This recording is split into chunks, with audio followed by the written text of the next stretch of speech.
বৃহস্পতিবার বিকাল ৩টা চ্যাম্পিয়ন্স ট্রফি অভিযান শুরু হবে বাংলাদেশের।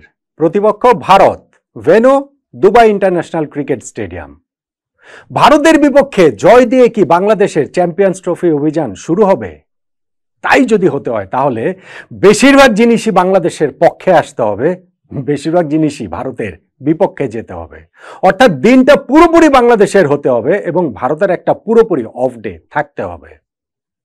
এই ভিডিওতে যে আলোচনা সেটা হচ্ছে দুবাই ইন্টারন্যাশনাল ক্রিকেট স্টেডিয়ামের উইকেট কি বাংলাদেশের জন্য কোনো সুখবর দিচ্ছে? এই উইকেটের ট্রেন্ড আসলে কেমন বলে, কেমন উইকেটে বাংলাদেশ ভারতের বিপক্ষে এই ম্যাচটা খেলবে এবং সেইখান থেকে আমাদের কোনো সুবিধা কি পাবো কিনা তা নিয়েই এই আলোচনাটা করছি। দেখুন, দুবাই ইন্টারন্যাশনাল ক্রিকেট স্টেডিয়ামে এই তো কিছুদিন আগে IL T20-র অনেকগুলো ম্যাচ হয়েছে, 15টা ম্যাচ হয়েছে ফাইনাল সহ, যার মধ্যে 14টাই ছিল ডে নাইট ম্যাচ। 9 তারিখে ফাইনাল হয়েছে, বাংলাদেশ ভারত ম্যাচটা হচ্ছে 20 তারিখ, অর্থাৎ জাস্ট 11 দিন পরেই ওই উইকেটটাতে খেলা হচ্ছে।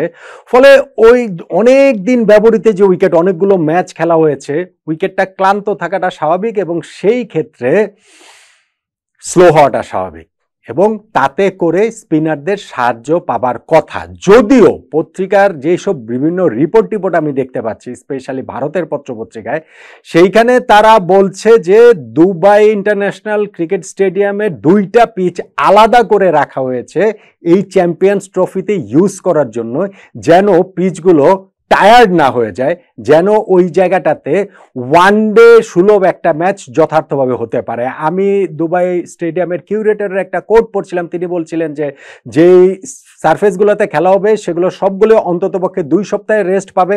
মানে ইন্ডিয়া তো সব ম্যাচে এইখানটাতে খেলবে, গ্রুপ পর্বে 3টা ম্যাচ, তারা যদি সেমিফাইনালে ওঠে সেমিফাইনাল, তারা যদি ফাইনালে ওঠে ফাইনাল। সো আমাদের পরের ম্যাচগুলো নিয়ে মাথা ব্যথা নেই, আমরা বলছি হচ্ছে গিয়ে প্রথম ম্যাচ, সেইটার আগেও অন্ততপক্ষে 2 সপ্তাহ রেস্ট এই উইকেটটাতে পাবে এবং প্রপার একটা ওয়ানডে ম্যাচের জন্য যেই কন্ডিশনগুলো সুইটেবল যা যা হওয়ার কথা সেগুলা এই পিচ অফার করবে বলে দুবাইয়ের কিউরেটর বলেছেন। এখন আমরা রিসেন্ট পাস যেই টুর্নামেন্টটা কনক্লুড হলো IL T20, ওইটা দিয়ে তো আর আসলে ঠিক এটা আমরা ঠিক বুঝতে পারবো না 50 ওভারের একটা ম্যাচে কিভাবে কি হবে। তারপরেও একটা ধারণা পাওয়া যাবে যে ওইখানে ব্যাটসম্যানদের আধিপত্য থাকবে নাকি বোলারদের, এখানে স্পিনারদের আধিপত্য থাকবে নাকি পেসারদের, এবং সেই জায়গাটাতে বাংলাদেশ এবং ভারত ঠিক কোন জায়গাটাতে দাঁড়িয়ে রয়েছে। IL T20-তে বলছিলাম যে 15টা ম্যাচ এইবার এখানটাতে হয়েছে, 14টাই ডে নাইট ম্যাচ।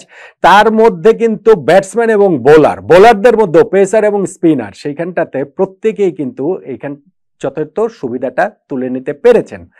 পেস বোলারদের বিপক্ষে এইখানে অ্যাভারেজ, মানে পেস বোলাররা এখানে অ্যাভারেজ উইকেট পেয়েছেন হচ্ছে গিয়ে 25, তাদের অ্যাভারেজ অর্থাৎ প্রতি 25 রান দিয়ে একটা করে উইকেট পেয়েছেন। তাদের ইকোনমি হচ্ছে 8.08। স্পিনারদের ক্ষেত্রে অ্যাভারেজটা হচ্ছে গিয়ে 29 এবং ইকোনমি হচ্ছে গিয়ে 7.48। সো আপনি দেখেন যে রানও যথেষ্ট হয়েছে, আবার পেসার স্পিনার তারাও কিন্তু যথেষ্ট সুবিধা উইকেট থেকে নিতে পেরেছেন।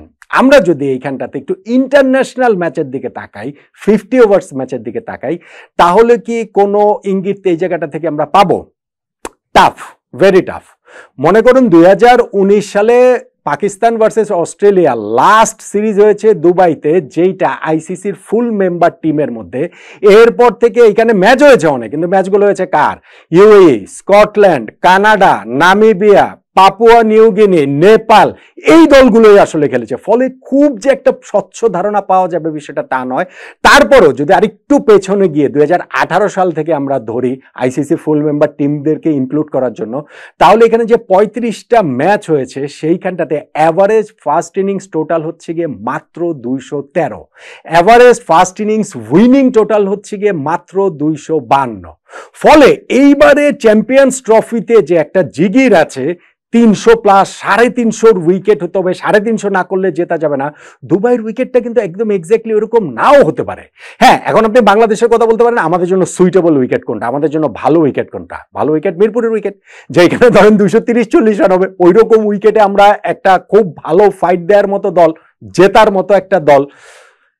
যেই স্ট্যাটের কথাগুলো বলছি, যে স্ট্যাট দেখছি, তাতে দুবাইয়ের উইকেট কিন্তু ওই রকম হলেও হতে পারে, যদি না দুবাইয়ের জন্য আলাদা করে এই ICC ইভেন্টের জন্য তাদের কিউরেটর যে বলছেন আলাদা করে উইকেটকে প্রিজার্ভ করা হয় এবং ওইভাবে তৈরি করা হয়। দেখুন এইখানটাতে ব্যাটসম্যানদের উপরে একটা গুরুত্বপূর্ণ রোল থাকবে। আমার মনে হয় না যে এক্স্যাক্টলি 252 যে উইনিং টোটাল 2018 সাল থেকে ধরলে ফার্স্ট ইনিংস উইনিং টোটাল সেইটা এখানেও প্রযোজ্য হবে, হয়তো বা রানটা আরেকটু বেশি লাগবে, কিন্তু 300 প্লাস করতেই হবে। সম্ভবত দুবাইয়ের উইকেটে এবার ওরকম হবে না। তারপরেও বাংলাদেশের ব্যাটসম্যানদের উপর এখানে অনেক বড় দায়িত্ব থাকবে, সেটা আগে ব্যাটিং করলে 300 স্কোর আসলে করার মতো। আর আমরা পাকিস্তান সায়েন্সের বিপক্ষে যেভাবে গুটিয়ে গিয়েছে 202 রানে, তাতে করে তো চ্যালেঞ্জটা আরো অনেক বেশি। আর উইকেট যদি স্লোয়ার সাইডে থাকে, সেইটা বাংলাদেশ নাকি ইন্ডিয়া কাদেরকে বেশি অ্যাডভান্টেজ দিবে? পেস বোলারদের চেয়ে স্পিনারদের দিকে যদি থাকে, কাদেরকে বেশি অ্যাডভান্টেজ দিবে? দেখুন ইন্ডিয়ার পেস বোলিং এ হার্দিক পান্ডিয়া নেই, হার্দিক পান্ডিয়ার কথা বলছি, জাসপ্রীত বুমরা নেই। সো এইটা তাদের জন্য একটা বিরাট বড় সেটব্যাক। হ্যাঁ, তাদের এখানে মোহাম্মদ শামি আছেন, যিনি ইনজুরি থেকে ফিরেছেন এবং এই জায়গাটাতে তিনি লড়াই করছেন। সঙ্গে আর্শদীপ খেলবেন, প্রবাবলি হার্দিক পান্ডিয়া মানে আর্শদীপের সঙ্গে হার্দিক পান্ডিয়া 3 পেসার এবং 3 স্পিনার নিয়ে ইন্ডিয়া সাম্প্রতিক ম্যাচগুলো খেলছে। এই হচ্ছে কি তাদের পেস বোলিং অ্যাটাক। আমাদের পেস বোলিং অ্যাটাকটা কিন্তু আসলে খুব খারাপ নয় যদি আপনি ইন্ডিয়ার সঙ্গে কম্পেয়ার করেন।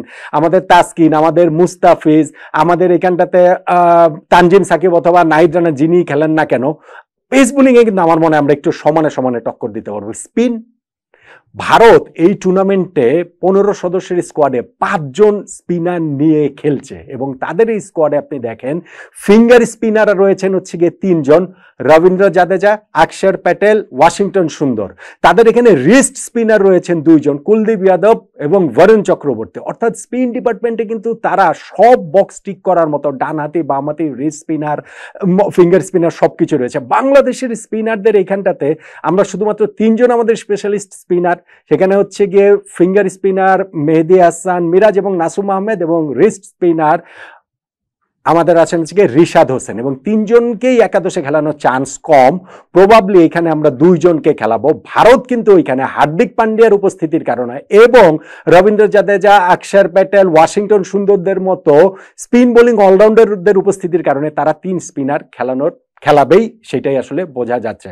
ফলে উইকেট যদি স্লোয়ার সাইডে থাকে, আমার মনে হয় বাংলাদেশের চেয়ে ভারতের অ্যাডভান্টেজটা একটুখানি বেশি থাকবে।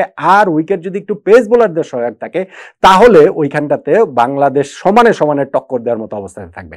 স্পিনারদের ক্ষেত্রে ওই সহায়ক উইকেট, একটু স্লো উইকেট হলে বাংলাদেশ কিন্তু আরেকটা জায়গা দিয়ে আমাদের একটু অ্যাডভান্টেজের জায়গায় আমরা চলে যাব। সেটা কোনটা?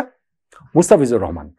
ওই রকম উইকেটে মুস্তাফিজ কিন্তু আসলে খুবই গুরুত্বপূর্ণ রোল প্লে করতে পারেন।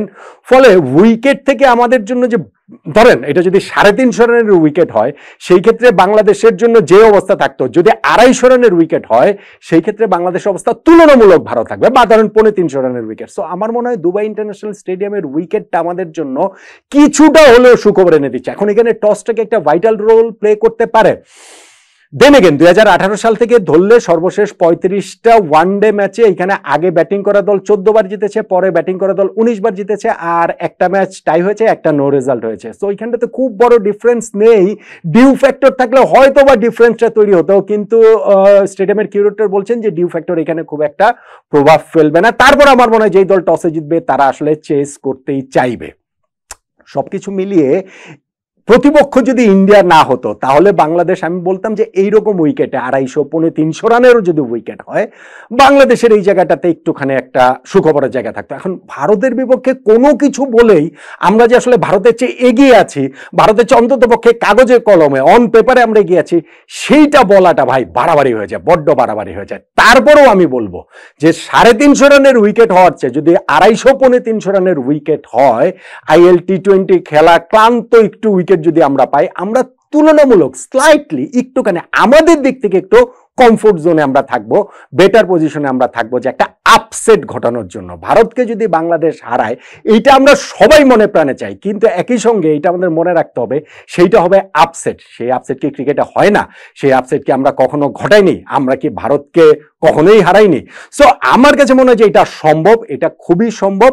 2007 ওয়ানডে ওয়ার্ল্ড কাপে ওয়েস্ট ইন্ডিজে পোর্ট অফ স্পেনে ওইরকম প্রথম ম্যাচে যদি আমরা ভারতের সেই সর্বজয়ী দলটাকে ওইভাবে চমকে দিয়ে হারিয়ে দিতে পারি, তাহলে এই ম্যাচেও বাংলাদেশের পক্ষে ভারতকে চমকে দেওয়াটা সম্ভব।